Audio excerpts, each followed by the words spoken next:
Entonces dice, en un proceso industrial se debe calentar el material a 80 grados centígrados durante la primera hora y posteriormente duplicar su temperatura. Punto seguido. El operario pregunta si debe calcular la temperatura inicial y luego duplicarla, ya que la caldera está graduada en grados Fahrenheit.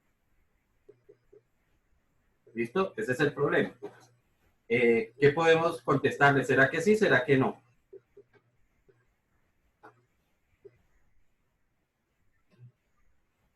Pues sencillo. Lo que vamos a hacer es probar si efectivamente el doble de una temperatura sería el doble de la otra. Entonces, significa que en escala Celsius, la temperatura inicial sería de 50, perdón, de 80, y la temperatura final, como dice que toca duplicarla, sería de 160. Vamos a ver entonces qué pasa en la escala Fahrenheit. Entonces sabemos que los grados Fahrenheit serían iguales a 9/5 de la temperatura, que serían inicialmente 80.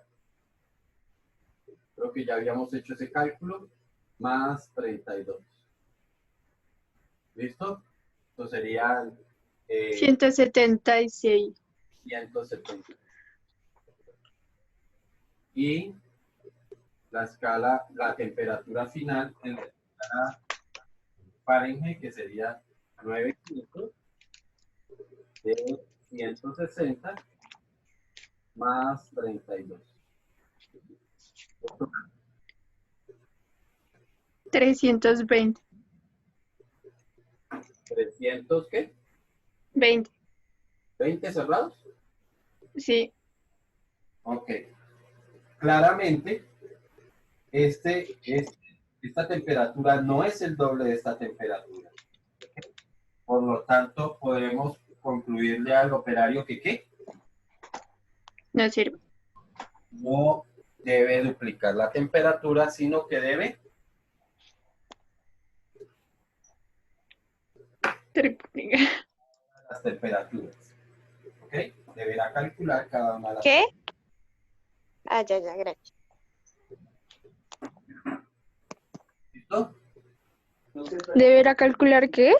Cada una de las cantidades. Gracias. ¿Ok? Entonces, aquí, ¿de cuánto fue la variación aquí?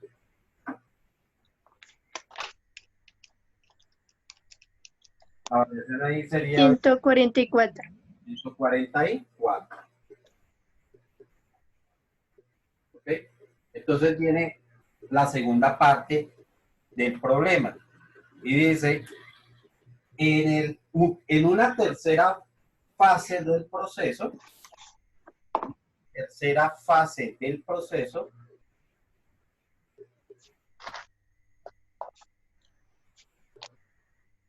se debe duplicar la variación. En una tercera fase del proceso se debe duplicar la variación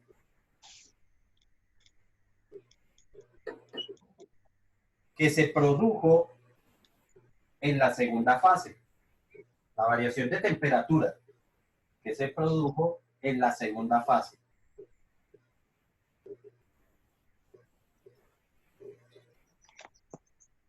Punto seguido. Dichas variaciones serán iguales en los dos procesos.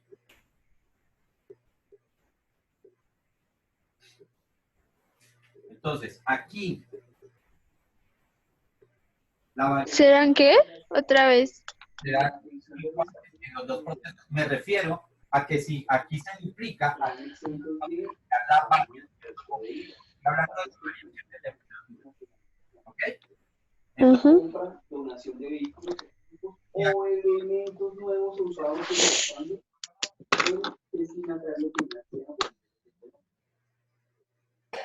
Si soy yo, no escucho.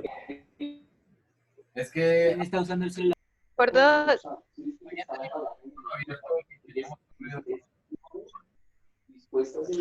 Yo tampoco escucho. Ah,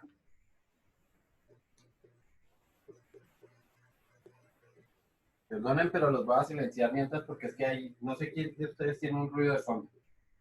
Ok, la variación aquí fue de 80 grados, ¿cierto? Ya que se duplicó. Mientras que aquí la variación fue de 144 grados. ¿Ok? Entonces, el problema plantea que si aquí, si esta variación que se va a dar aquí va a ser igual a la variación que se produciría en este otro lado. ¿Qué pasaría si las variaciones ahora se mantienen? ¿Ok? ¿Qué quiere decir eso? Que si ahora la variación de aquí es, que no recuerdo bien cómo les dicté, solamente describí que se va a dar la variación nada más. Por favor, me confirman, es que no recuerdo bien cómo les dicté la pregunta. ¿Alguien? Dice, en una tercera fase del proceso se debe duplicar la variación que se produjo en la segunda fase. Dichas variaciones serán iguales en los dos procesos. Ok. Significa que aquí la nueva variación que se va a dar aquí tiene que ser de, la variación fue de, y ahora se va a duplicar esta variación. Significa que ahora la variación es de 160. ¿Estamos? O sea que en la tercera fase del proceso, digamos que esta era digamos que la temperatura 1, aquí vamos a tener una temperatura 2 y ahora vamos a tener una temperatura 3. Entonces, la temperatura 3, ahora si aquí la variación va a ser de 160, o sea que ahora la nueva temperatura es de 320 grados. ¿Estamos? Entonces voy a calcular la escala o cuánto vale aquí en la escala. Entonces me quedaría 9 quintos multiplicado por 320 más 32. ¿Cuánto da eso? 608. 608. ¿Cuánto es la variación que hay entre estos dos?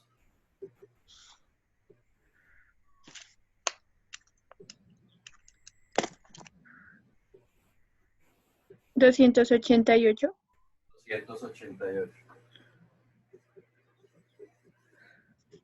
Entonces, des en cuenta que si aquí la variación se duplicó, aquí la variación sí se duplicó también. ¿Sí está claro lo que acabo de hacer? Entonces, variar una temperatura, volvemos a lo mismo, no es lo mismo que variar calcular su variación. No es lo mismo calcular la temperatura que calcular sus variaciones. ¿Ok? Entonces, las variaciones sí se duplican. Si aquí se duplicó la variación, aquí también se duplicó la variación. Claramente, 288 es el doble de 144. ¿Sí está claro el ejercicio? No. ¿Qué pasó? ¿Por qué no? No entendí por qué pasó de 160 a 320. Ah, bueno, porque si tú miras el enunciado de la segunda pregunta, dice que en un tercer proceso, la variación. ¿Ok? Si aquí la variación fue 80, al duplicarse la variación, tengo que llevarlo hasta 160, es decir, que se va a producir una variación de 160 grados ahora. Si estaba la temperatura en 160 y la varió en 160, pues la nueva temperatura es de 320. Ah, ¿Está claro ahora sí? sí. Entonces, lo que quiero que vean es cuándo sí se producen cambios que son proporcionales y cuándo no se producen cambios proporcionales. ¿Ok? Cuando yo hablo del valor de la temperatura, el valor de la temperatura no corresponde a duplicar ni nada por el estilo, pero las variaciones sí corresponden a lo mismo. ¿Ok? Entonces, si una variación se duplica en esta escala, la variación de la otra escala también se duplica. En general podemos generalizarlo, ¿no? Si aquí lo triplico, pues aquí también la variación también se va a triplicar. ¿Listo? Lo mismo va a ocurrir en la escala Kelvin. ¿Ok? Si yo duplico en esta escala, en la escala Kelvin también se va a duplicar la variación. Pero si aumento las temperaturas, no va a cambiar en la misma proporción en la escala Kelvin. ¿Listo?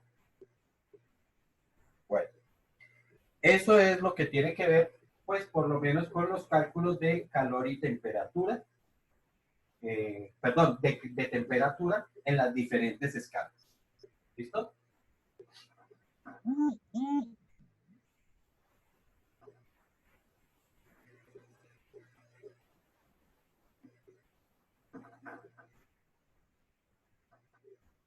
Para poder,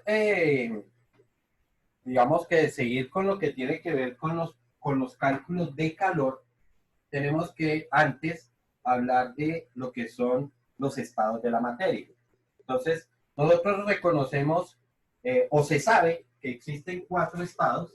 De hecho, por allá creo que ya están hablando de un quinto estado de la materia, pero por ahora nosotros no la manejamos. De hecho, hay 6. ¿Perdón? Hay 6. O sea, además de los 4 convencionales está el condensado de Einstein y otro que no recuerdo bien, Bueno, pero son 6. correcto. Los estados que nosotros, por lo menos de los que reconocemos, son el estado sólido, el estado líquido, el estado gaseoso y el estado plasma, ¿cierto? Ok. Resulta que el estado plasma, a pesar de que es, digamos, el estado en el que se encuentra la mayor cantidad de sustancia en el universo, la mayor parte de las sustancias en el universo están realmente en estado plasma. Sin embargo, no se han generado las leyes que puedan estandarizar o que puedan facilitar el estudio de esos estados, del comportamiento de las sustancias en esos estados. ¿Ok? Por lo tanto, nosotros por ahora solamente vamos a manejar los 3 primeros estados. El estado líquido, el estado sólido, el líquido y el gaseoso. ¿Ok? Antonio, una pregunta.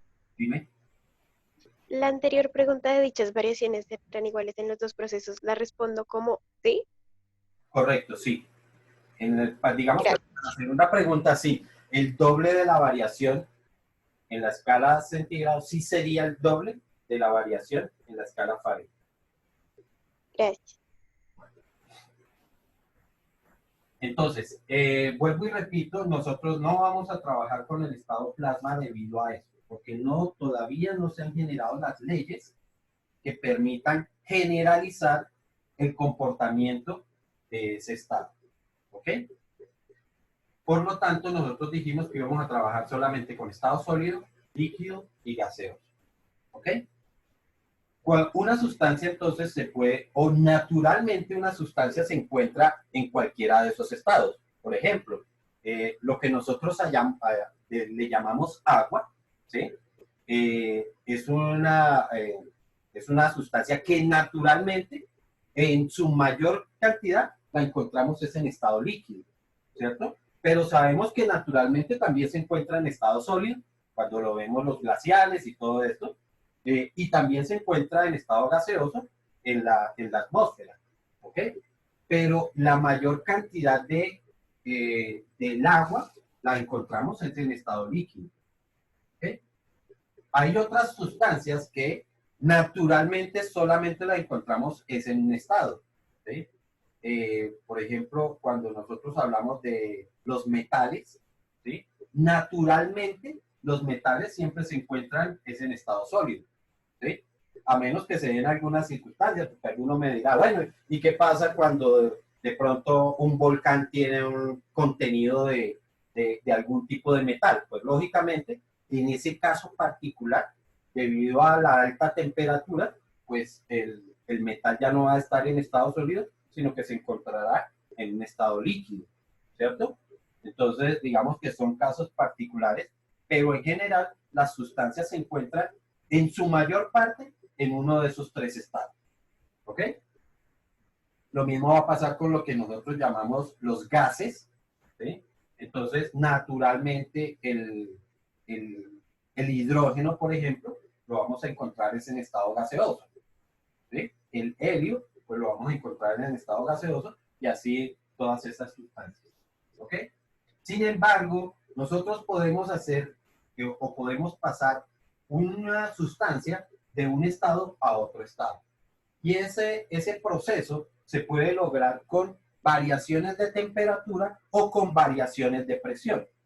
Ustedes, por ejemplo, han visto lo que es un briquet, ¿sí? Un encendedor. Un encendedor si uno lo mira en el tanquecito, pues va a haber un líquido, ¿cierto? O sea que estamos viendo que la sustancia, digamos que el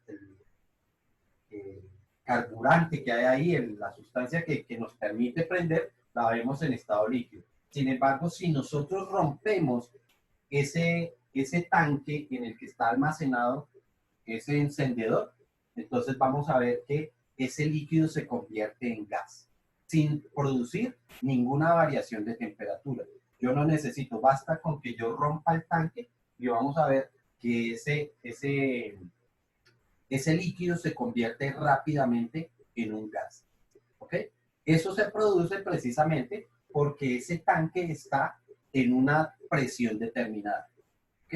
Si yo libero, cuando nosotros rompemos, lo que estamos es liberando la presión interna y entonces se produce un cambio de fase, no por variaciones de temperatura, sino por variaciones en la presión. ¿Ok? Ese es un caso específico donde se produce. Lo mismo ocurre con el granizo en una lluvia. En una lluvia, el granizo no es porque el cielo esté a una temperatura exageradamente baja que se produce ese hielo, sino por unos cambios de presión que hay en la atmósfera, es que se produce el hielo del granizo. Entonces, variaciones en los estados de las sustancias, básicamente por cuestiones de presión. ¿Ok? Nosotros lo que vamos a trabajar son las variaciones de estado debido a los cambios de temperatura. ¿Ok? Profe, una pregunta. No sé, ¿tú lo tenías? ¿Qué preguntas? ¿Ya no hay pregunta? Profe, te escucho muy mal. Yo tengo una Los puedo pregunta. utilizar, mamá. Mamá. Uy, ¿qué pasó? Mamá, estoy en clase. Mamá. Pues sí, ¿A quién no lo dejó hacer la mamá? en clase. Antonio. No sé, alguien está llorándole a la mamá, no sé quién es. ¿Me escuchan ahora sí, claro o no? ¿Aló? ¿Aló? ¿Sí me escuchan claro o no? Sí, sí te escuchamos. Ok, bueno, entonces, voy a hacer un gráfico de los 3 estados y qué es lo que estaría ocurriendo en esos 3 estados. Recuerden que estamos hablando de esos 3 estados siempre y cuando haya variaciones de temperatura. ¿Listo? Entonces sabemos que una sustancia puede estar en estado sólido, en estado líquido y en estado gaseoso. ¿Ok?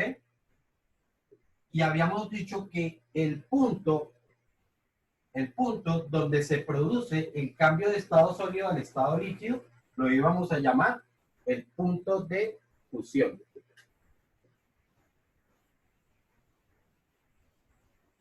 Y el punto donde se produce el cambio de estado líquido a estado gaseoso, que lo llamábamos punto de ebullición.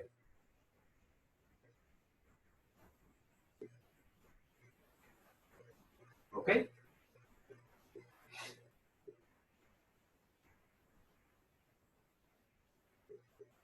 Bueno, entonces vamos a hablar de un caso particular que es el caso del hielo.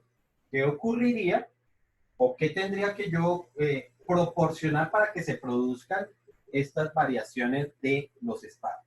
¿Ok? Para que sabemos claramente que en el caso particular del hielo, para que una sustancia se encuentre en estado sólido o el hielo se encuentre en estado sólido es porque su temperatura es inferior a 0 grados Celsius, ¿cierto? O sea que aquí la temperatura estará en 0 grados, menor a 0 grados, a 0 grados Celsius. ¿Listo? Que en este punto de fusión, la temperatura es igual a 0 grados Celsius. ¿Ok? Para que se encuentre en estado líquido, será porque la temperatura está mayor que 0, pero menor que 100, ¿cierto? O sea que aquí la temperatura es mayor que 0, pero menor que 100. En el punto de ebullición, la temperatura es igual a 100. Y en el estado gaseoso, la temperatura es mayor a 100 grados Celsius. ¿Cierto? Aquí voy a hacer la nomenclatura como la hice allá, para que no nos cambiemos. Aquí en el estado sólido la temperatura del agua es menor a 0 grados y aquí la temperatura es igual a 0 grados Celsius. ¿Sí estamos? Ok. Para que se pueda producir estas variaciones de temperatura, es decir, que yo pueda de una temperatura menor a 0, la lleve a 0, luego entre 0 y 100 hasta llegar a 100 y después pasarla de 100, pues necesariamente tenemos que suministrar calor. ¿Ok? Yo debo suministrar calor para que las sustancias aumenten su temperatura, que es precisamente lo que nosotros hacemos cuando colocamos una sustancia en la estufa. Lo que estamos haciendo cuando prendemos la llama es suministrar calor. Estamos suministrando calor a esa sustancia y esa sustancia empieza a aumentar su temperatura. ¿Ok? Cuando la sustancia está en estado sólido, entonces, o mejor, durante todo este proceso yo siempre estoy suministrando calor. Durante todo el tiempo estamos suministrando calor. ¿Ok? La sustancia, cuando está en estado sólido, entonces está absorbiendo calor y aumenta su temperatura. ¿Sí está claro? Cuando está en estado sólido, está absorbiendo calor y aumenta su temperatura.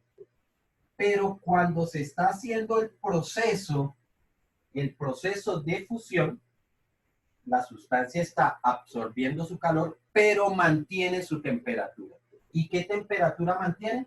Efectivamente mantiene la temperatura de 0 grados Celsius. ¿Sí está claro? Entonces, vuelvo y repito, en estado sólido, la sustancia está absorbiendo calor y aumenta su temperatura. Pero cuando se produce el proceso de fusión, la sustancia absorbe calor, pero mantiene la temperatura. ¿Ok? Cuando la sustancia está en estado líquido, es decir, cuando se termina el proceso de fusión, donde ya toda la sustancia se convirtió en estado líquido, entonces la sustancia sigue absorbiendo calor y aumenta nuevamente su temperatura. ¿Ok? De tal forma que llega hasta los 100 grados centígrados y en ese instante empieza a cambiar, o es decir, a realizar el proceso de ebullición. Mientras está realizando el proceso de ebullición, entonces sigue absorbiendo calor, pero mantiene su temperatura en el caso particular del agua, de 100 grados centígrados. Una vez se convierte en vapor, en gas, entonces sigue absorbiendo calor y seguirá aumentando su temperatura. ¿Ok? Por eso, nosotros tenemos que ver que en este estado sí hay variación de temperatura. En este estado también hay variación de temperatura. Y en este estado hay variación de temperatura. Pero en los procesos de fusión y en los procesos de ebullición no hay cambio de temperatura. ¿Ok? O sea que aquí la variación de temperatura es 0 y y aquí la variación de temperatura también es cero.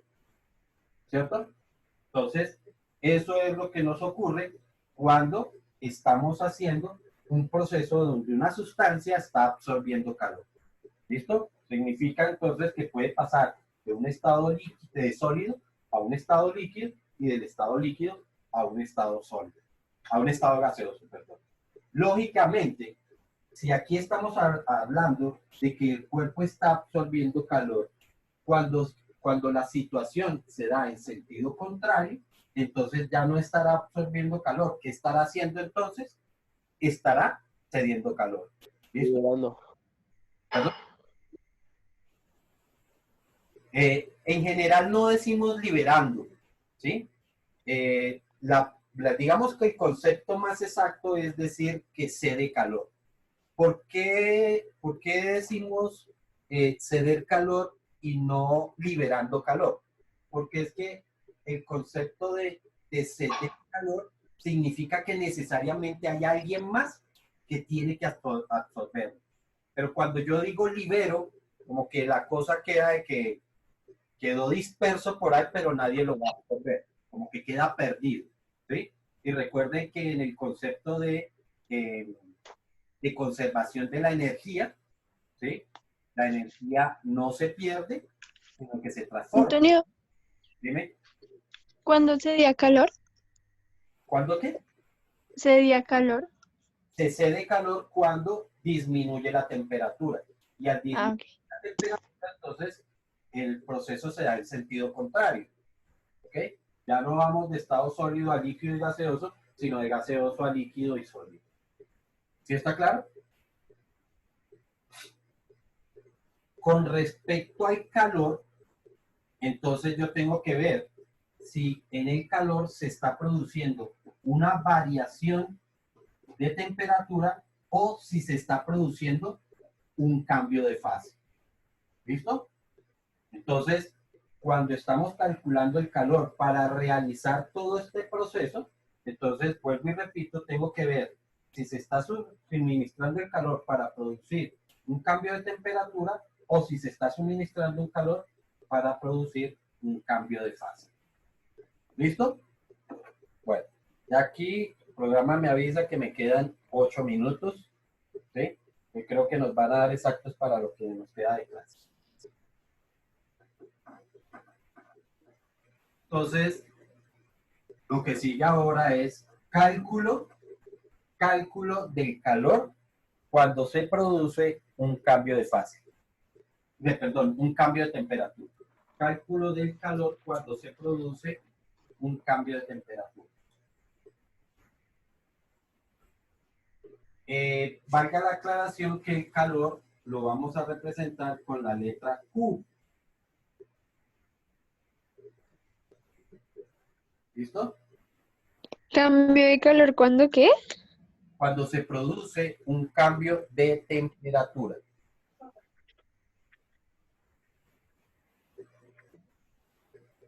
Para representar esto, voy a colocar un delta T en la parte inferior, que me dice que es cambio de calor para... ¿Listo? Entonces, la cantidad de calor que se debe suministrar a una sustancia, la cantidad de calor que se debe suministrar a una sustancia depende de 3 factores para producir un cambio de temperatura, depende de 3 factores.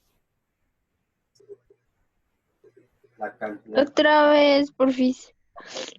dice, la cantidad de calor que se debe suministrar a una sustancia depende de 3 factores. Para producir un cambio de temperatura depende de 3 factores. La cantidad de calor que se debe suministrar a una sustancia para un cambio de temperatura depende de 3 factores. No sé, ese niño me puede ir a abrir porque decía. Entonces, el primer factor, pues depende de la cantidad de masa, ¿cierto? Pues, lógicamente, es más fácil calentar una olla con poquita agua que calentar una olla con mucha agua. Es decir, estamos hablando de la cantidad de masa. ¿Ok? El segundo factor es la variación de temperatura que se quiere lograr.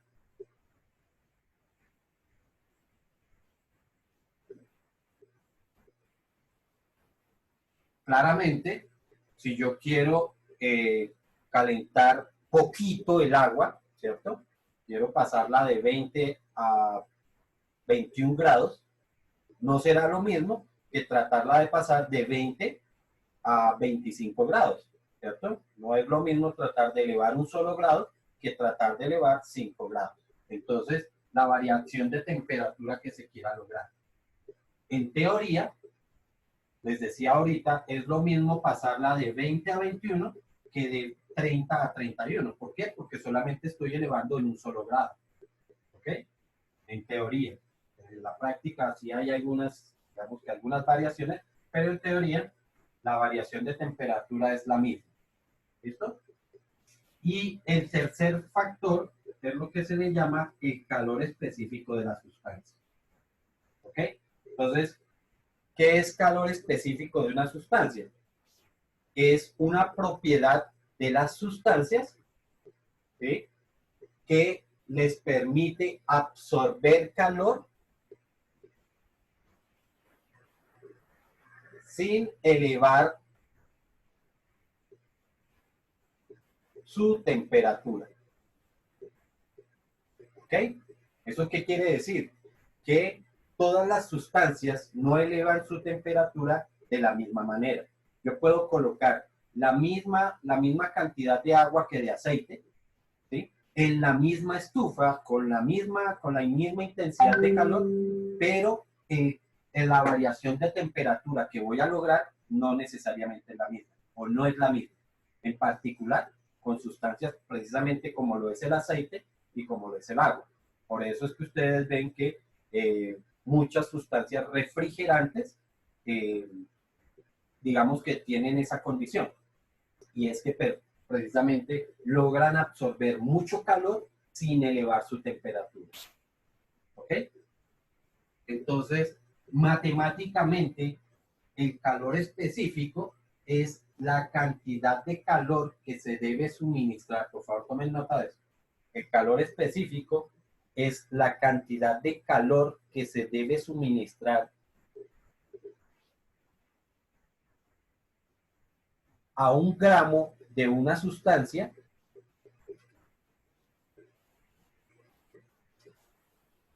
para elevar su temperatura en 1 grado centígrado. ¿Listo? Entonces, el calor que se debe suministrar a una sustancia lo vamos a calcular como el producto de estas tres componentes. La masa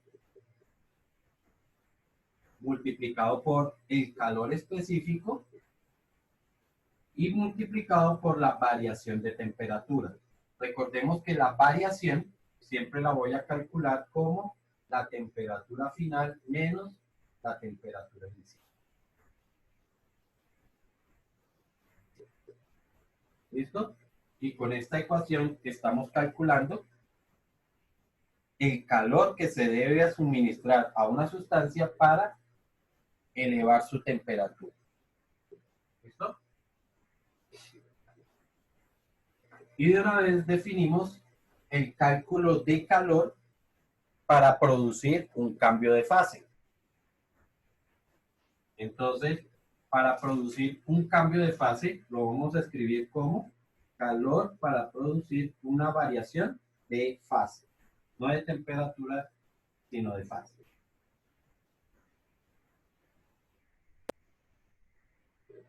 ¿Listo? Entonces, para producir un cambio de fase, se afecta o se tiene en cuenta la masa y el calor latente. Masa y L que representa calor latente. El calor latente, entonces, es la propiedad que tiene la sustancia para resistir a su cambio de fase.